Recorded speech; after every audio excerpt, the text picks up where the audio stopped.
हरे कृष्णा। हम शुक्ला की कथा में आगे बढ़ते हैं। पतिव्रता शुक्ला ने क्रीड़ा की सारी बातें सुनी। उसे विश्वास हो गया कि ये सब कुछ इस दुखनी नारी के हृदय का सच्चा भाव है। वह उसके दुख से दुखी हो गई और अपनी बातें भी उसे बताने लगी। उसने पहले का अपना सारा हाल थोड़े में कह सुनाया। अपने दुख सुख की बात बताकर मनस्विनी शुक्ला चुप हो गई। तब क्रीड़ा ने उस पतिव्रता को सांत्वना दी और बहुत कुछ समझाया बुझाया। तदंतर एक दिन उसने शुक्ला से कहा, सखी देखो, ये सामने बड़ा सुंदर वन दिखाई दे रहा है। अनेकों दिव्य वृक्ष उसकी शोभा बढ़ा रहे हैं। वहाँ एक परम पवित्र पापनाशन तीर्थ है। वनानने हम दोनों वहाँ पुण्य संचय करने के लिए चलेंगी। यह सुनकर शुक्ला उस महामाई स्त्री के साथ जाने को राजी हो गई। उसने वन में प्रवेश करके देखा तो उसे ऐसा प्रतीत हुआ मानो उसमें नंदन वन की शोभा उतर आई है। सभी ऋतुओं के फूल खिले थे। सैकड़ों कोकिलों के कलरव से सारा वन प्रांत गूंज रहा था। माधवी, लता, माधव, बसंत ने उस उपवन की शोभा को सब भावों से परिपूर्ण बनाया था। शुक्ला को मोहित करने के लिए उसकी सृष्टि की गई थी। उसने क्रीड़ा के साथ सबके मन को भाने वाले उस वन में घूम घूम कर अनेकों दिव्य कौतुक देखे। इसी समय रति के साथ कामदेव और इंद्र भी वहां आए। इंद्र संपूर्ण भोगों के अधिपति होकर भी काम क्रीड़ा के लिए व्यग्र थे। उन्होंने कामदेव को पुकार कर कहा, लो, ये शुक्ला आ गई, क्रीड़ा के आगे खड़ी है, इस महाभागा सती पर प्रहार करो। कामदेव बोला, सहस्त्रलोचन, लीला और चातुरी से युक्त अपने दिव्य रूप को प्रकट कीजिए, जिसका आश्रय लेकर मैं इसके ऊपर 5 बाणों का पृथक पृथक प्रहार करूंगा। त्रिशूलधारी महादेव ने मेरे रूप को पहले ही हर लिया है। मेरा शरीर है ही नहीं। जब मैं किसी नारी को अपने बाणों का निशाना बनाना चाहता हूँ, उस समय पुरुष शरीर का आश्रय लेकर अपने रूप को प्रकट करता हूँ। इसी तरह पुरुष पर प्रहार करने के लिए मैं नारी देह का आश्रय लेता हूँ। पुरुष जब पहल किसी सुंदरी नारी को देखकर बारंबार उसी का चिंतन करने लगता है, तब मैं चुपके से उसके शरीर के भीतर घुस के उसे उन्मत्त कर देता हूँ। स्मरण चिंतन से मेरा प्रादुर्भाव होता है, इसीलिए मेरा नाम स्मर हो गया है। आज मैं आपके रूप का आश्रय लेकर इस नारी को अपनी इच्छा के अनुसार नचाऊंगा। और यूं कहकर कामदेव इंद्र के शरीर में घुस गया और पुण्यमयी कृकल पत्नी सती शुक्ला को घायल करने के लिए हाथों में बाण ले उत्कंठापूर्वक अवसर की प्रतीक्षा करने लगा। वह उसके नेत्रों को लक्ष्य बनाए बैठा था। भगवान श्री विष्णु कहते हैं, राजन, क्रीड़ा की प्रेरणा से उस सुंदर वन में गई हुई वैश्य पत्नी शकुला ने पूछा, सखी, ये मनोरम दिव्य वन किसका है? क्रीड़ा बोली, ये स्वभाव सिद्ध दिव्य गुणों से युक्त सारा वन कामदेव का है। तुम भली भांति इसका निरीक्षण करो। दुरात्मा काम की ये चेष्टा देखकर सुंदरी शुक्ला ने वायु के द्वारा लाई हुई वहां के फूलों की सुगंध को नहीं ग्रहण किया। उस सती ने वहां के रसों का भी आस्वादन नहीं किया। यह देखकर कामदेव का मित्र बसंत बहुत लज्जित हुआ। तत्पश्चात कामदेव की पत्नी रति प्रीति को साथ लेकर उसके पास आई और शुक्ला से हंसकर बोली, भद्रे, तुम्हारा कल्याण हो, मैं तुम्हारा स्वागत करती हूँ। यह सुनकर तुम रति और प्रीति के साथ यहाँ रमण करो, शकुला ने कहा। शकुला ने जब ये बात सुनी, कहा, जहाँ मेरे स्वामी हैं वहीं मैं भी हूँ। मैं सदा पति के साथ रहती हूँ। मेरा काम, मेरी प्रीति सब वही है। यह शरीर तो निराश्रय है, छाया मात्र है। यह सुनकर रति और प्रीति दोनों लज्जित हो गईं और महाबली काम के पास जाकर बोली, महाप्रज्ञ, अब आप अपना पुरुषार्थ छोड़ दीजिए।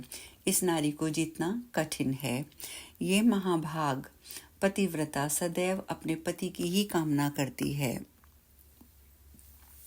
कामदेव ने कहा, देवी, जब ये इंद्र के रूप को देखेगी उस समय अवश्य ही मैं इसे घायल कर दूंगा।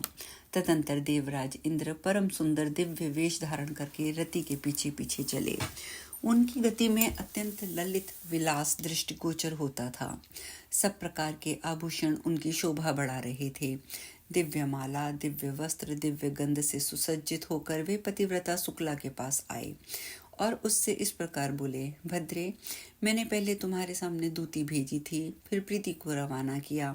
मेरी प्रार्थना क्यों नहीं मानती? मैं स्वयं तुम्हारे पास आया हूँ, मुझे स्वीकार करो। शुक्ला बोली, मेरे स्वामी के महात्मा पुत्र सत्य धर्म मेरी रक्षा कर रहे हैं, मुझे किसी का भय नहीं है। अनेक शूरवीर पुरुष सर्वत्र मेरी रक्षा के लिए उद्यत रहते हैं। जब तक मेरे नेत्र खुले रहते हैं तब तक मैं निरंतर पति के ही कार्य में लगी रहती हूँ। आप कौन हैं जो मृत्यु का भी भय छोड़कर मेरे पास आए हैं? यह सुनकर इंद्रदेव ने कहा, तुमने अपने स्वामी के जिन शूरवीर पुत्रों की चर्चा की है उन्हें मेरे सामने प्रकट करो, मैं कैसे उन्हें देख सकूंगा? शुक्ला बोलिए, इंद्रिय संयम के विभिन्न गुणों द्वारा उत्तम धर्म सदा मेरी रक्षा करता है। वह देखो, शांति और क्षमा के साथ सत्य मेरे सामने उपस्थित है। महाबली सत्य बड़ा यशस्वी है, वह कभी मेरा त्याग नहीं करता। इस प्रकार धर्म आदि रक्षक सदा मेरी देखभाल किया करते हैं।